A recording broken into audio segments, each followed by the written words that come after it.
નમસ્કાર દર્શક મિત્રો, તાપી જિલ્લાની સૌથી વધુ લોકચાહના મેળવતી સમયક્રાંતિ ન્યૂઝ બુલેટિનમાં વિગતવાર સમાચારો નિહાળો। સોંગઢ કોલેજ ખાતે યોજાનાર બારડોલી લોકસભા બેઠકની મતગણતરી 160 રાઉન્ડમાં થશે। તાપી જિલ્લાના સોંગઢ ખાતે આવેલ કોલેજમાં બારડોલી લોકસભા બેઠકની મતગણતરી યોજાનાર છે, જેમાં કુલ 7 વિધાનસભા મત વિસ્તારનો સમાવેશ થાય છે, જેમાં અલગ અલગ વિધાનસભા મત વિસ્તારમાં 160 જેટલા રાઉન્ડમાં મતગણતરી થશે એમ ચૂંટણી વિભાગ દ્વારા જણાવવામાં આવ્યું છે, જે માહિતી 5 કલાકે આપવામાં આવી હતી। વ્યારા શહેરના અંધરવાડી રોડ નજીક આવેલ ગણેશ મંદિરે પાટોત્સવની ઉજવણી કરવામાં આવી। તાપી જિલ્લાના વ્યારા શહેરના અંધરવાડી રોડ નજીક આવેલ ગણેશ મંદિર ખાતે પાટોત્સવની ઉજવણી ધામધૂમપૂર્વક કરવામાં આવી હતી, જેમાં હવન પૂજા બાદ શોભાયાત્રા કાઢવામાં આવી હતી, જેમાં વ્યારા શહેર અને જિલ્લાના ભક્તો દ્વારા ભાગ લેવામાં આવ્યો હતો, જે માહિતી 1 કલાકે મળી હતી। સોંગઢ ખાતે યોજાનાર બારડોલી લોકસભા બેઠકની મતગણતરીને ડીવાયએસપી ઓફિસથી માહિતી અપાઈ। તાપી જિલ્લાના સોંગઢ ખાતે બારડોલી લોકસભા બેઠકની મતગણતરી યોજાનાર છે, જે અંગે પોલીસ બંદોબસ્ત ગોઠવી દેવામાં આવ્યો છે, જેમાં ડીવાયએસપી ઈશ્વર પરમાર દ્વારા માહિતી આપવામાં આવી હતી, જે માહિતી 2 કલાકની આસપાસ મળી હતી। 23 બારડોલી સંસદીય મત વિસ્તારની મતગણતરી આવતીકાલે તારીખ 4/6ના રોજ સવારે 8 કલાકે શરૂ થનાર છે। અત્રેના સોનગઢ ખાતે arts and commerce college Songadh જિલ્લો તાપી ખાતે એની વ્યવસ્થા રાખવામાં આવેલ છે, જેમાં તકેદારીના ભાગરૂપે પોલીસ બંદોબસ્ત ગોઠવેલો છે, જેમાં 3 ડીવાયએસપી અને 9 પીઆઈ તથા 17 પીએસઆઈ અને કુલ ટીઆરબી ને બધા જવાનો મળી અને 478 પોલીસ સ્ટાફ ગોઠવેલ છે, તથા ધાબા પોઈન્ટ પર દૂરબીનની વ્યવસ્થા કરેલ છે, તથા સીસીટીવીની પણ વ્યવસ્થા રાખેલ છે।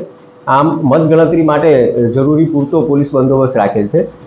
એ સિવાય પણ કોઈ અનિચ્છનીય ઘટના ન બને તે માટે જરૂરી પેટ્રોલિંગનું પણ આયોજન કરવામાં આવે છે।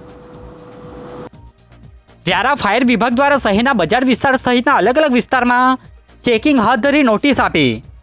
તાપી જિલ્લાના વ્યારા શહેરના અલગ અલગ વિસ્તારમાં ફાયર વિભાગ દ્વારા ચેકિંગ હાથ ધરવામાં આવ્યું હતું, જેમાં બજાર સહિત અલગ અલગ વિસ્તારમાં ચેકિંગ હાથ ધરી ફાયર સેફટી વિનાની 41 મિલકત ધારકોને નોટિસ આપવામાં આવી હતી, જે માહિતી 3 કલાકની આસપાસ મળી હતી।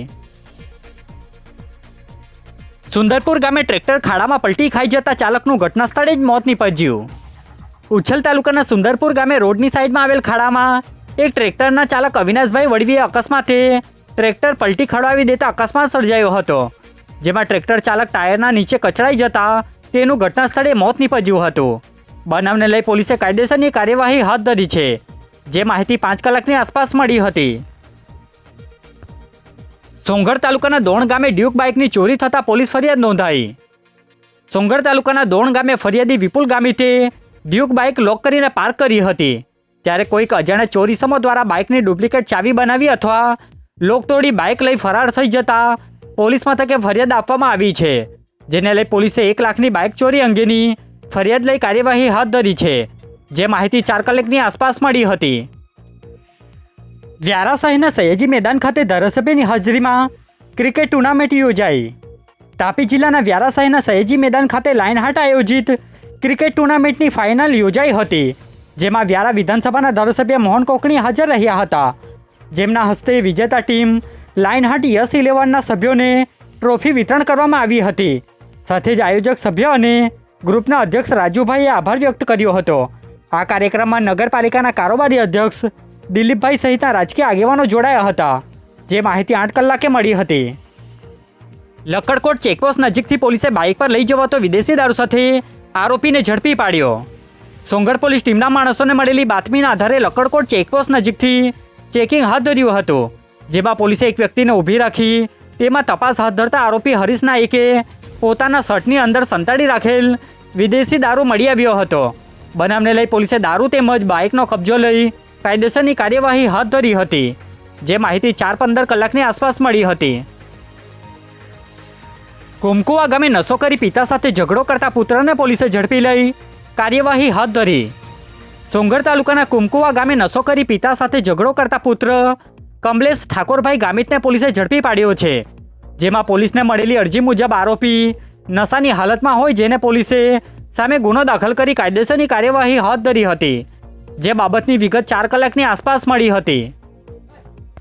આજે બુલેટિનમાં બસ આટલું જ. અને સમય ક્રાંતિ ન્યૂઝ ચેનલને લાઇક, શેર, કોમેન્ટ્સ અને સબસ્ક્રાઇબ અવશ્ય કરી લેશો, જેથી કરી તમને તાપી જિલ્લાના સમાચારોની અપડેટ મળતી રહે. અને મને રજા આપશો. આભાર. જય હિન્દ, જય ભારત.